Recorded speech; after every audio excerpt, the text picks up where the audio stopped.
ঘোরালে মধুটা আর কি ঝরে যায়, অর্থাৎ মানে হাতের কোনো স্পর্শ ছাড়াই, মানে অনেকেই তো বিশেষ করে মধুগুলো হাত দিলে। আসসালামু আলাইকুম রহমতুল্লাহ।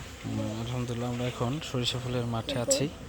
আলহামদুলিল্লাহ এবারকার মধুটা আলহামদুলিল্লাহ আপনারা দেখতে পাচ্ছেন ঘনত্বটা অনেক বেশি ক্যাপিং করছে। তো এটা এখন হচ্ছে আমরা হারভেস্ট করার জন্য চেষ্টা করছি ইনশাআল্লাহ।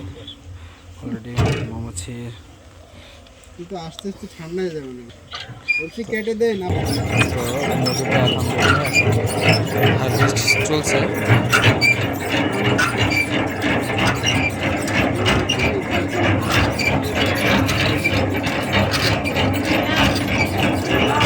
এখান থেকে হারভেস্ট হচ্ছে আর সাথে এটা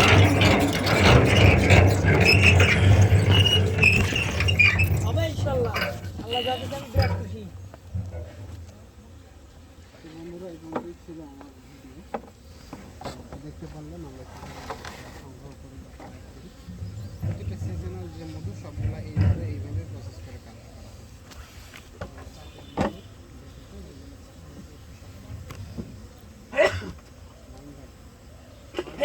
তো দেখতে পাচ্ছেন এইভাবে আলহামদুলিল্লাহ মোটামুটি মধুটা হারভেস্ট করা হচ্ছে।